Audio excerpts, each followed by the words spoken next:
the second part of Gospel Principles lesson number 6, entitled The Fall.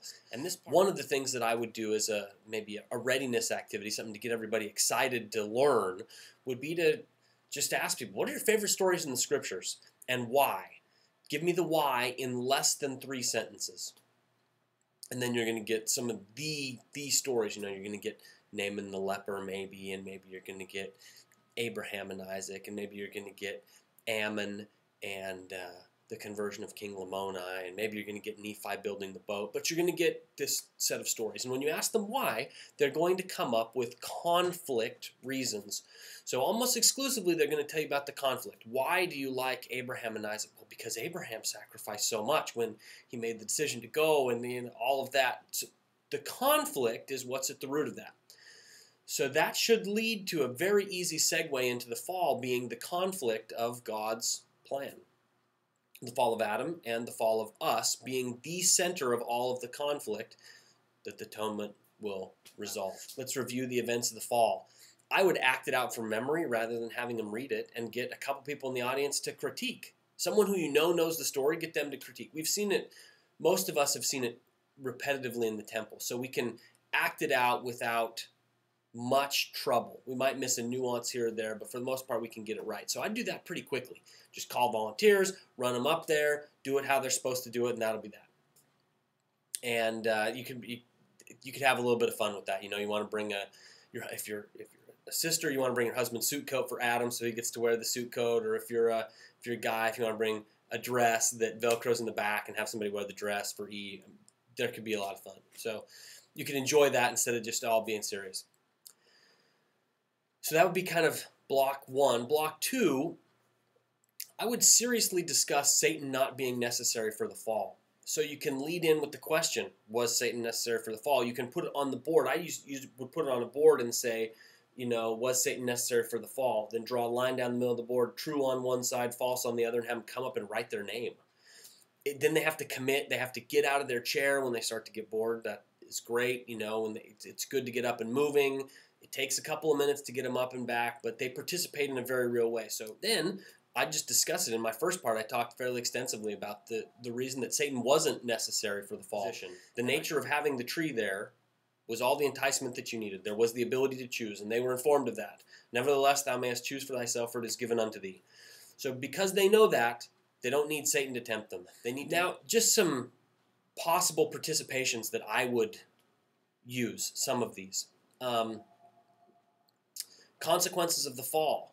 List them in groups or on the board with the scribe. I'd talk about specifically what are the consequences of the fall.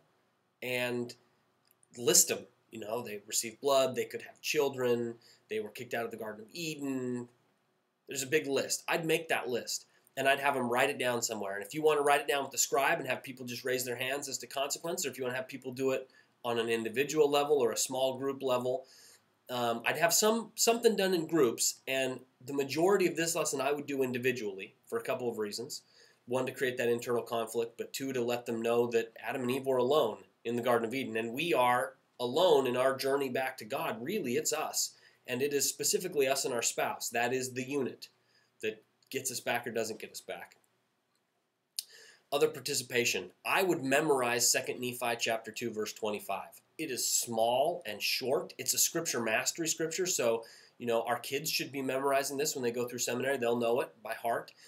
And it reads, Adam fell that men might be, and men are that they might have joy. I would repeat it out loud. Everybody stand up. Okay, 2 Nephi chapter 2, verse 25. You repeat after me. I'll say part, you say part. Then I'd say 2 Nephi chapter 2, 25. They'd say 2 Nephi 2, 25. Come on, let's do it. Then you do it again. Adam fell that men might be. Then they'd say, Adam fell that men might be. Men are that they might have joy. And I'd do it a dozen times until they get it. And I'd encourage them to say it every morning and every night for the rest of the week, and then follow up with them next week, see how they did. I'd have a participation, something about Eve, the first teacher. Not only is she the mother of all living, but she went to Adam and instructed him what it meant to partake of the fruit of the tree of knowledge of good and evil. She learned because she was tricked. If I were teaching Relief Society, I would specifically talk to women about what it means to teach their husbands. It doesn't happen the way that it should frequently. Critical. If I were teaching priesthood, brethren, what have you been taught by your wives lately? Really? If Eve is teaching Adam these major, major concepts, what's your wife teaching you? And if she's not, is that because you don't listen? Because probably, no, probably about it. If Adam ignored her, we wouldn't be here, and she'd be kicked out, and he'd be bungling around with a bunch of fruit. I'd review the accounting to God. You get God, Adam, where art thou? And he says, the woman thou gavest me and commanded that she should remain with me. She gave me of the fruit of the tree, and I did eat. Eve, what is this thou hast done? She says, the serpent beguiled me, and I did eat. And we portray those as so negative. They're just passing the buck, passing the buck, passing the buck. And that's not the way that I read them. I read them as an honest accounting of the things that they did and explaining why they did it in their language. I think we got to hit that. Personally, how is it that I'm going to apply my wife teaching me that? I think she specifically can have some great application about our personal fall. So as we discuss the fall of Adam and what that means, and we relate that to the fall of ourselves, part of it is the fall of Adam and part of it is the fall of man. And as Mike falls, as I fall, I have to get back to the presence of God. And I like to imagine Adam and Eve at the altar at Adam-on-Diamond right after they got kicked out. What was that prayer like, trying to get back to the presence of God? That was a prayer. And I don't know if my desire and my striving to get back is like theirs. I see immediate, very real sacrifice when Adam is making sacrifice and burnt offerings for many days. When the angel of the Lord came unto him and said, why dost thou offer sacrifices unto the Lord? And Adam said, I know not, save the Lord commanded me. That, to me, is something that I need to get. So there's some application in there. What am I doing that I don't know why, but I'm doing it because the Lord has asked me to?